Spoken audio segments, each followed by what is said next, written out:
Hello everyone. This is Defense Politics Asia, and this is an article that I come upon from Euractiv. Eura oh it's sorry, it's Active, Europe Active. So anyway, there's this headline that I got me clicking the link. So they report this with Reuters. So Poland and Czech Republic struggle to replace Ukrainian workers.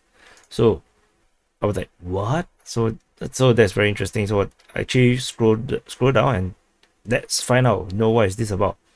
So apparently, construction sites, factory assembly lines, and warehouse across Central Europe are now struggling to find workers after tens of thousands of Ukrainian men return home to fight.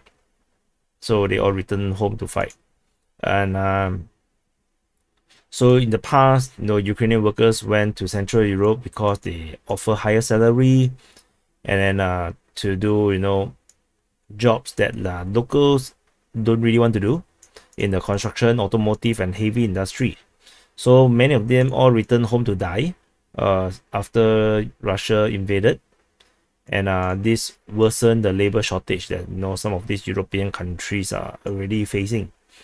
So Reuters speak to 14 company executives across Poland and Czech Republic, and this departure of our Ukrainian workers is leading to rising costs and delays in manufacturing orders and construction work. Can you imagine this? So this is news to me. I did never expected the migrant workers from Ukraine is going to cause yet another problem in Central to and Western Europe, where we already seeing a lot of consequences of this war. Many of them is self-inflicted. So now this is something that is even worsen what is already really bad, like in terms of energy and inflation.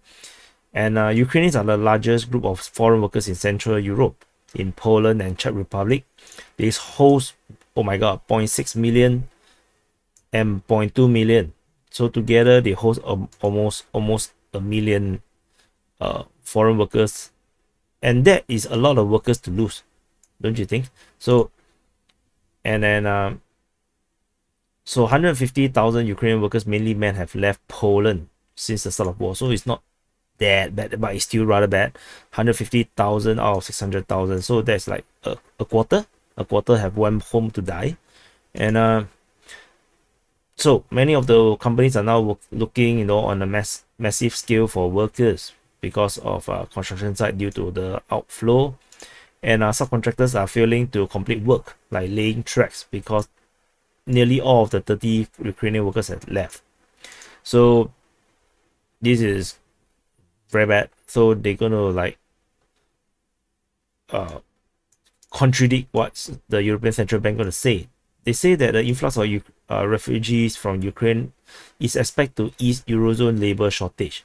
However, it seems to be the opposite seems to be happening just outside EU. So this situation is only affecting non-Euro countries apparently, because all these refugees are going further west. So most of these people are not suitable for most of these jobs. And let's see what else. So the loss of Ukrainian workers deepen the problems that companies are facing. They cannot cover all the demands from business partners, deliver with delay and pay penalties. So things are looking really bad. So I'm gonna drop this link in the description below. I'm not gonna go through the whole article. You can check it out. This is something interesting that I see that is a portion of the impact of the Ukraine war that I did not think about.